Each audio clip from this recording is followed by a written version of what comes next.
My daughter said I wasn't welcome at her wedding because I wouldn't get along with her new family. So I did what any self-respecting mom would do. I canceled the venue check and booked a 6-month cruise around the world. I sailed the day before the ceremony. Hey viewers, welcome to the channel. We're just getting started and your support means a lot. If you enjoy these stories, please consider subscribing and help us reach our first 1,000 subscribers. Thanks for being here. Now back to the story. They thought her wedding was the event of the year. But my leaving? That became the only thing anyone talked about.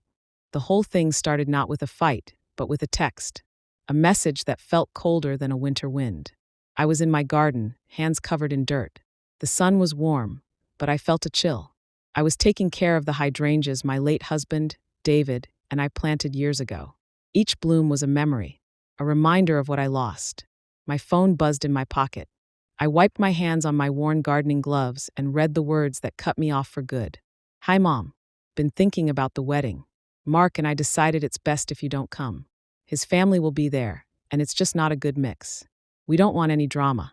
I'm sure you understand. We'll send pics. I'm sure you understand. Those words were like a slap in the face. A carefully crafted insult disguised as concern. It wasn't a request. It was an order to be quiet and go along with it. Jessica wasn't asking my opinion. She was telling me what was going to happen. I was being cut from the most important day of her life for a good mix. Like I was some ingredient that would spoil the dish. I sat down on the stone bench. The phone felt like a weight in my hand. My heart sank. For years, I'd dealt with Jessica's relationship with Mark and his family. It was like walking on eggshells. His mother, Emily, always looked down on me. She thought I was uncultured. My house was too small town. My job as a teacher was cute, but not important. I wasn't part of their world of fancy clubs, ski trips, and snobby comments. I was always polite. I smiled through dinners about stocks and yachts. I nodded when Emily gave me advice about my garden and my clothes. Advice I never asked for. I let Mark explain money to me like I was a kid, as if I hadn't managed my own finances for decades. I did it all for Jessica. I swallowed my pride because I wanted her to be happy. This was the life she chose, or the life she thought she wanted. I thought my quiet suffering would at least get me a seat in the back. Nope. My being there was drama. Not that I'd cause a scene, but I was the scene. I was a reminder of a past Jessica wanted to forget. Proof of a life she had outgrown. A life she was ashamed of. Not inviting me wasn't about avoiding a fight. It was about creating a perfect picture. One I wasn't in. One where she could pretend she came from the same world as them. I didn't answer the text. What could I say? Begging would be sad. Arguing wouldn't matter. It would just prove her point about the drama. I walked through my house like I was in a dream. Numb. I felt like I didn't exist. I saw memories of Jessica everywhere. Her first grade drawing on the cabinet. A clay pot from summer camp. Our copy of To Kill a Mockingbird, with her notes in the margins. How did that sweet girl become this cold person who could dump her own mother with a text? The answer? It happened slowly. Years of Mark whispering in her ear. Emily's mean comments. Jessica's need to fit in. She paid her way in with pieces of herself. Her values, her personality, her soul. Now she was offering me as the final payment. The ultimate sacrifice to fit in with them. That night, I sat at the dining room table. The one where David and I had shared so many meals. So much laughter. So much love. The silence was deafening. I pulled out the wedding file. A thick binder, perfectly organized. For 6 months, it was my second job. My escape. Jessica and Mark were too busy to plan a wedding. You're so good at this, Mom, Jessica said, handing it all over to me. So I did it. I spent hours on the phone with caterers, florists, and musicians. I made deals and set schedules. I tasted cakes and chose flowers. I imagined Jessica's happiness. And I paid the deposits. All of them. Jessica said she'd pay me back after the wedding. But we both knew the money was coming from David's inheritance. He wanted it to take care of me. But he'd want his daughter to have a great wedding too. Or so I told myself. I was always good at making excuses for them. I opened the binder to the venue section. Northgate Manor. A beautiful place with gardens and a ballroom. The kind of place Emily said was right for them. It was also super expensive. The deposit was 20%. The final payment, $50,000, was due this Friday. I had the check ready, waiting to be mailed. It was the biggest cost. The most important part. No venue, no wedding. I stared at the check, made out to Northgate Manor. My signature was clear at the bottom. Then I looked at the text. We don't want any drama. Something inside me clicked. A quiet, patient thing that had been sleeping for years. It wasn't anger. Not at first. It was calm. A cold, clear calm. They made their choice. They drew a line in the sand. Now I'd respect it. I wasn't part of the wedding. So my money wasn't needed. Simple. Like the way they cut me out. Like I was nothing. I picked up the check. With a steady hand, I tore it into pieces and threw them in the trash. It felt good. Like ripping up a contract I never agreed to. The next morning, I didn't call Jessica. I went to a travel agency. A cute little place I'd walked by a million times. A place I always dreamed of going into. A place that represented a life I never lived. Inside, a woman named Sarah asked where I wanted to go. Everywhere, I said. It felt strange and amazing.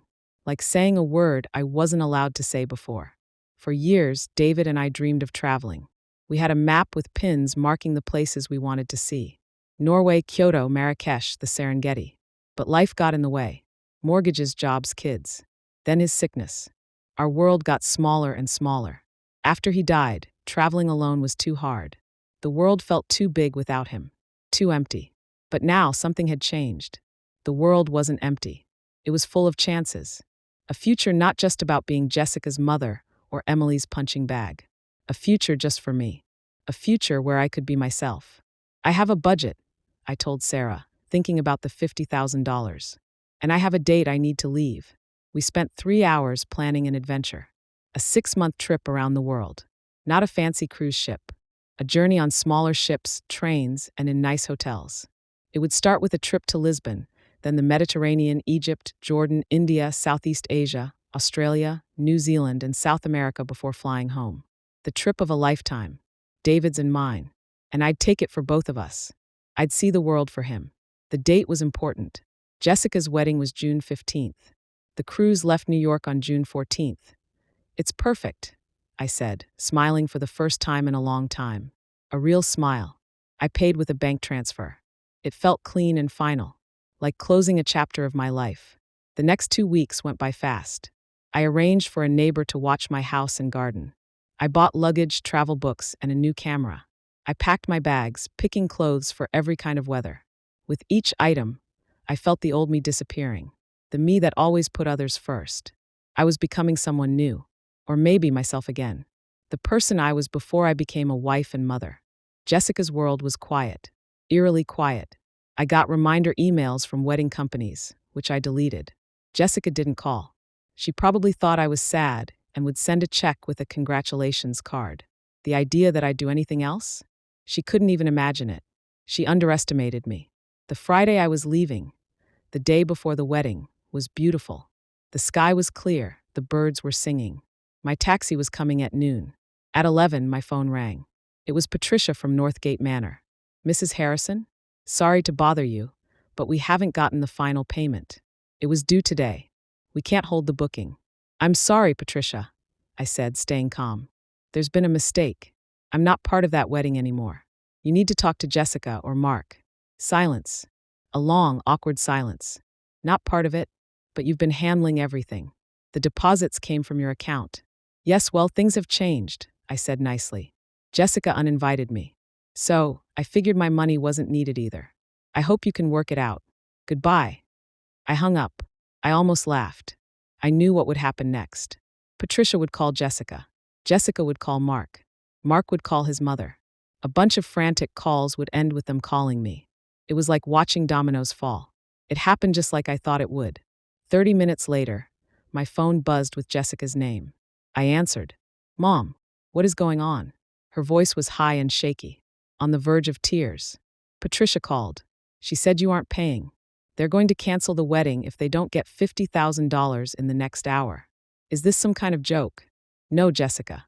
It's not a joke, I said calmly. Why would I pay for a party I'm not invited to? The simple logic seemed to break her brain. She couldn't process it. What? You can't do that. Everything is planned. 200 guests are coming. The caterers, the flowers. Everything depends on the venue. I'm sure it does, I said. And I'm sure you, Mark, and Emily can figure it out. You're all successful people. We don't have $50,000, she screamed. Mark's money is all tied up. My salary is gone. You have to pay it, Mom. You promised. Did I? I asked, still quiet. I promised to help my daughter. But you made it clear I'm not your daughter anymore. You're a stranger marrying into a family that doesn't want me around. I don't pay for parties for strangers. You uninvited me, Jessica. You ended this. I'm just agreeing to what you decided. I could hear her yelling, making accusations, threats, and begging. She called me selfish, mean, and cruel. She said I was ruining her life. It was the very drama she wanted to avoid. In the background, I heard Emily's sharp voice. What is she saying? Tell her I want to talk to her. I have to go, Jessica, I said, seeing my taxi pull up. I have a flight to catch. A flight? You have to fix this. No, I don't, I said, finally letting a little happiness into my voice. I'm on my way to New York to get on a cruise. I'll be gone for 6 months. I think I'll be in Asia when you're in Bali. Maybe we'll wave. I hope you have the life you deserve. I hung up. I turned off my phone and put it in my bag. I grabbed my suitcases, locked the door, and walked out into the sunshine. I felt lighter than I had in years. What happened next? I found out later from emails from relatives. The wedding was a mess, a complete disaster. They couldn't pay, so they lost the venue. They spent Friday night calling 200 guests to tell them the wedding was moved. They ended up having the reception in a hotel meeting room. It smelled like old beer. The caterer refused to serve. They had to use hotel food. Emily was embarrassed. The guests were confused. Jessica cried the whole time. The perfect day she sacrificed her own mother for turned into a joke. A humiliating farce. Meanwhile, I was on a ship, holding a glass of champagne, watching New York disappear into the ocean. The sun was setting, turning the sky orange and pink. I thought of David. He'd be smiling. I thought of Jessica. For the first time, I felt pity. Not anger, not sadness, just pity. She got her wedding free of drama, free of awkwardness, and free of me. And she lost everything that really mattered. I raised my glass to the horizon, to the new world waiting for me. She uninvited me from a day in her life. I invited myself to the rest of mine.